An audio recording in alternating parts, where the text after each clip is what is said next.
Hola, muy buenas a todos, bienvenidos a este nuevo vídeo.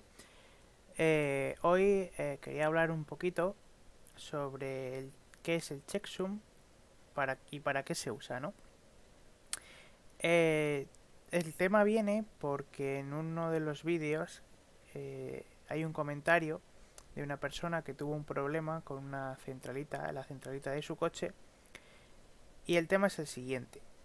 Eh, en el comentario pone que leyó su centralita, leyó la cartografía y cargó la cartografía después de modificar, ¿de acuerdo?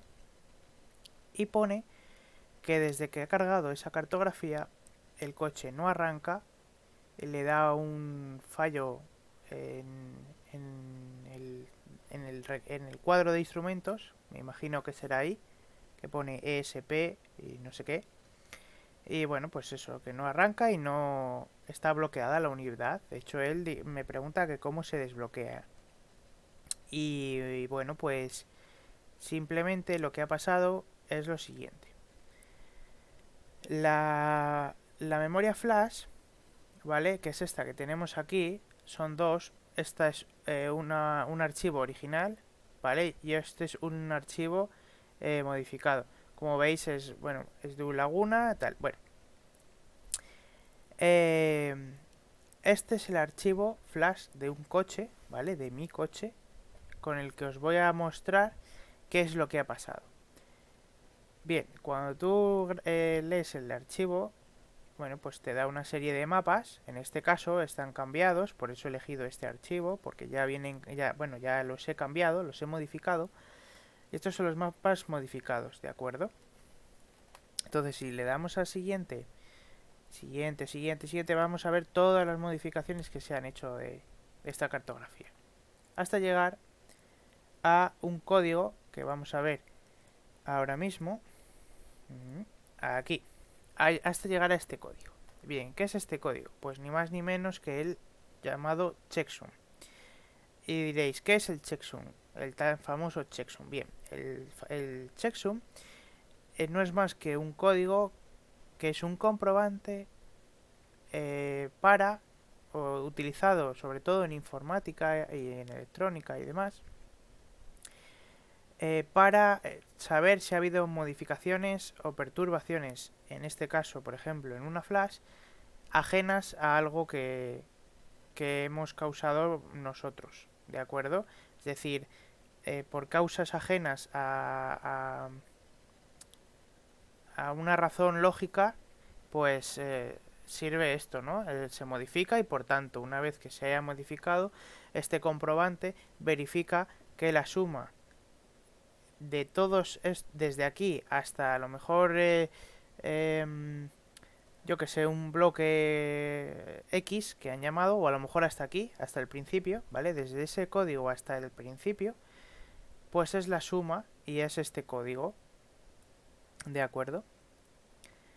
Vale, lo acabo de perder, pero bueno. Ah, bueno, ya está. Entonces, este código no es ni más ni menos que la suma de todos esos bits de ese bloque que han seleccionado. En este caso, los diseñadores de esta unidad habrán dicho, pues desde aquí hasta aquí vas a sumar todos estos bits. Te va a dar este resultado y si no es este resultado, vas a bloquearte.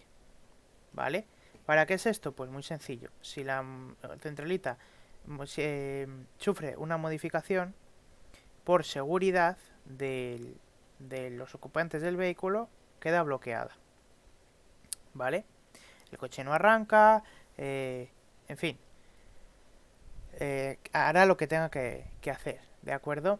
Para más explicación, he seleccionado dos fotos, ¿vale? Más o menos un poquito que interpretéis, ¿no?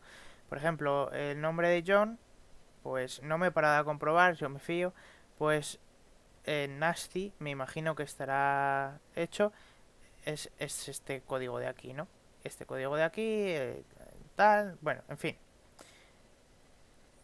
Entonces, vamos a pasar a este ejemplo para que lo veáis. Hello es este código de aquí, ¿vale? E igual que el anterior es este, pues hello es este, ¿de acuerdo? En ASCII, pasado, ¿vale? Aquí de hecho nos lo muestra mejor. Creo que es mejor ejemplo que el anterior. Olvidar el anterior. Bien, una vez que sabemos que Nasty es esto, este código, que es en el formato en el que trabaja quizás los ordenadores, aunque luego es transformado a binario y tal, bueno, un rollazo, ¿no? Pero bueno, eh, una vez transformado el código este en hexadecimal,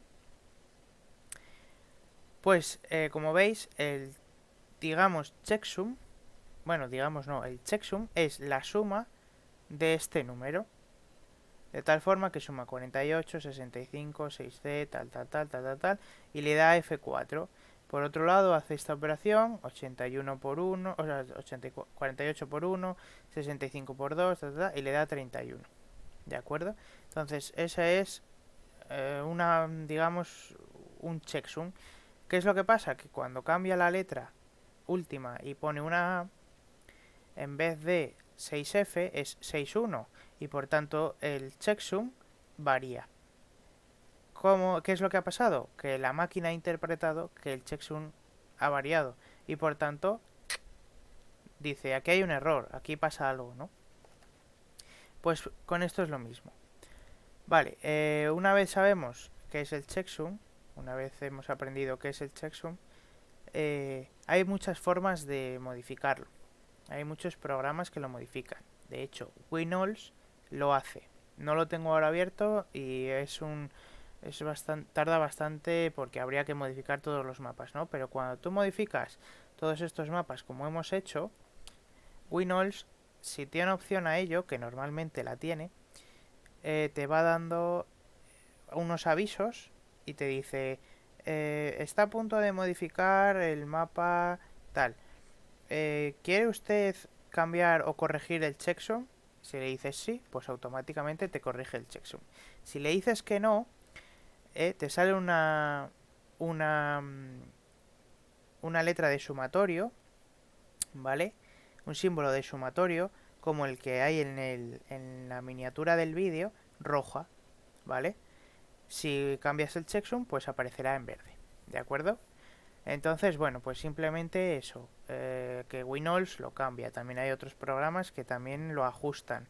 De hecho, muchos programadores de mesa de unidades lo ajustan, por ejemplo, si es por lectura BDM, por el puerto BDM, o a lo mejor, en fin, bueno, sus historias, ¿no? O lo ajustan antes de cargarlo por OBD o cosas así. Vale, entonces ya queda explicado qué es el checksum, ya queda explicado cómo se ajusta. Lo último que voy a explicar es cómo desbloquear esa unidad. Bien, cuando tú por error, por desconocimiento, etcétera, has grabado una flash en la unidad y no estaba corregido el checksum, la unidad se bloqueará. Por consiguiente, no te dejará leer esa unidad y no te dejará cargar ningún archivo por OBD. Entonces, lo que debes de hacer es sacar la unidad del vehículo. Si tiene opción de leerlo por puerto BDM, pues lees por puerto BDM. Y en el caso de que no tenga opción de leer por puerto BDM o por otro puerto, deberás de soldar la flash, ponerla en el zócalo de un programador de mesa. Llamo programador de mesa a un programador de los de toda la vida, de leer pues memorias EPROM, flash, etcétera, microprocesadores, cosas así, ¿no? Lo metes en el zócalo, lees y grabas o bien el archivo original o bien el archivo modificado, pero con la corrección de checksum, puesto que los de mesa, que yo sepa hasta ahora, ninguno corrige el checksum. ¿Vale? Y nada más, una vez que tengas metido el archivo original, que es lo que yo recomiendo, pues haces otra vez el proceso que deberías de haber hecho al principio, pero con el checksum corregido. Es decir, le vuelves a cargar el archivo modificado, la cartografía que tú quieres meterle a esa unidad, pero con el checksum modificado. De esta forma, si lo que has hecho es cargar el archivo original, que como digo es lo que recomiendo, tú podrás ir al coche, arrancar el coche y ver que efectivamente el coche sigue arrancando, que no es ningún otro problema, no ha habido ningún otro problema. Si el coche arranca, pues muy sencillo. Vuelves otra vez con tu programador de OBD, que es lo que normalmente se usa por comodidad. Vuelves a enchufar y le cargas el archivo y ya está. Te has asegurado de que el coche arranca y has vuelto a cargar el archivo que tú querías con el checksum modificado. Así que nada. Ya por último, eso. Normalmente, sí voy a decir que normalmente suele haber uno en unidades antiguas, por ejemplo la CDC15, pero no tiene por qué solo haber uno. Puede haber muchos checksum o varios, o como algunas memorias se duplican, pues tener este checksum aquí y a lo mejor pues aquí tener otro checksum, ¿vale? Porque la memoria está duplicada y así lo ha querido el fabricante. O, o no sé, o a lo mejor tener 5. ¿Por qué? Pues porque, pues como digo, así lo ha querido el fabricante. Se asegura de que ciertos mapas que son de riesgo tengan un propio checksum por si se varía y demás, en fin. Pero vamos, ya digo, por lo general no suele haber muchos, por lo general. Y como digo, los programas normalmente lo cambian automáticamente. Si no, avisan. Porque, por ejemplo, ECM Titanium avisa, te dice si puede o no puede corregir, o si debes o no debes corregir el checksum. Hay veces que te dice no cargues este archivo sin antes haber corregido el checksum. Te avisa, ¿de acuerdo? Luego te tienes que acordar, evidentemente. Así que nada, hasta aquí por hoy la explicación de lo que es el checksum. Y bueno, espero que os haya servido, os haya gustado la explicación y nos vemos en el siguiente vídeo. Adiós.